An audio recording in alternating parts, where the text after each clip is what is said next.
How does it feel when a company leaves a 1-star review about your company?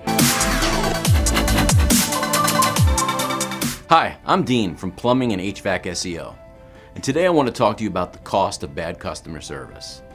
In the post below, I really go into all the details of how to take care of customers and things that they may not like, and sometimes what happens when they leave you a bad review.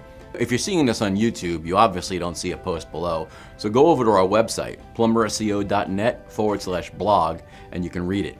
But in the meantime, I want to talk a little bit about this. I wrote a lot about it, but I want to express how to do it the right way. If one of your service guys does a bad service for a customer, or maybe they did a good service, but the expectation of the customer was different, and now you have an angry customer on your hands. What do? How do you take care of that customer? Well, the very first thing they're probably going to do is they're probably going to place a phone call to your company and ask for the service manager and talk to them. This is the perfect opportunity and really your first shot at getting to resolve this issue. Getting it done over the phone. The worst thing that can happen now is to have this escalate past the telephone call. Because after the telephone call, this all goes public. And this is when customers leave negative reviews on Google, on AngiesList, on Yelp, and that's bad. Because now everyone can see it. They're voicing their displeasure for your company in a public place. Now, sometimes you just can't avoid that. People will go right there and they'll leave you a negative review. But there are ways to resolve this and make a positive out of a negative. So, it all depends on how you respond to the review. So a customer goes on to any one of these websites, they leave a negative review about your business, they give you 1 or 2 stars, and they're gone. They've went after you, they've done their damage, they want to hurt you. Now, here's where you take over. This is the make it or break it thing, and I've seen it done both ways, good and bad. You don't want this to be bad. First thing is first, don't take it personally. That's the worst thing you can do. Don't attack. Do not try and fight fire with fire, because that results in negativity. If you're the type of person who gets really angry about these things, well then take a step back and maybe come back the next day when you thought about it. Look at the review and respond, but respond in a positive way. Simply saying, I'm sorry about this, Mr. and Mrs. So-and-so. I'm deeply, deeply disappointed by this experience you had with our company. I would really like to make this a better situation for you. I will contact you at their telephone number in the next hour, right?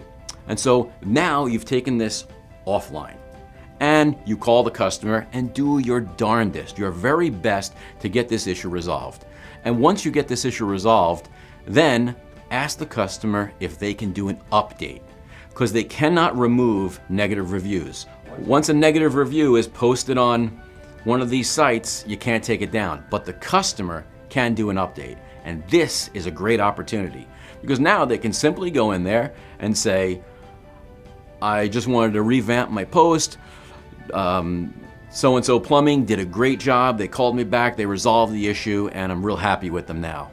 Well, now you've done 2 things. You've made an unhappy customer happy, and number 2, they acknowledge that back in the public space. So when people see a negative review, and then they see your response, and then they see the customer's update, that can result in good things. Because, let's face it, no one's perfect, and customers know that. All a customer wants is for their problem to be taken care of. If a mistake is made, all they want to know is that you're going to stand behind your work and do the right thing. So this is so much better than a customer going to Yelp, going to AngiesList, or going to Google and seeing a negative review about you and nothing else. That can hurt your business, because when people see negative reviews, they'll call the very next person. I'm going to give you a great story that I have had experience with myself. I was looking for an electrician to do some work in my home, and I went on to AngiesList and I searched for an electrician. And I came across one of the bigger names in our city here, and he had 500 5-star reviews. And the second review on the page was a 1-star negative review, and it was very bad. If it was left at that, I would have figured, okay, percentages. 1 bad review and 500 good ones, I would have given a call and given them the service. But the owner responded, and he didn't respond in a good way. He basically went after the customer. He said negative things to the customer. He said, I'm right, you're wrong, in so many words, and basically said, I don't want you to use my service anymore. That right there is a black mark. All of his 500 positive reviews are now negative. I could not see past that negative review, that response from him either. Because here's the situation. He may do great service, and you may do great service also.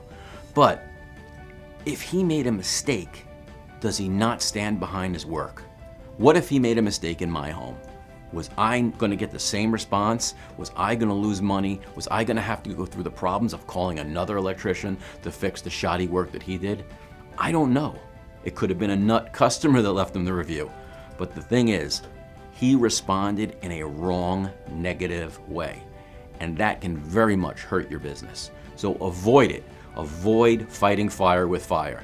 There's an old saying, you can catch more bees with honey than you can with vinegar. Thanks.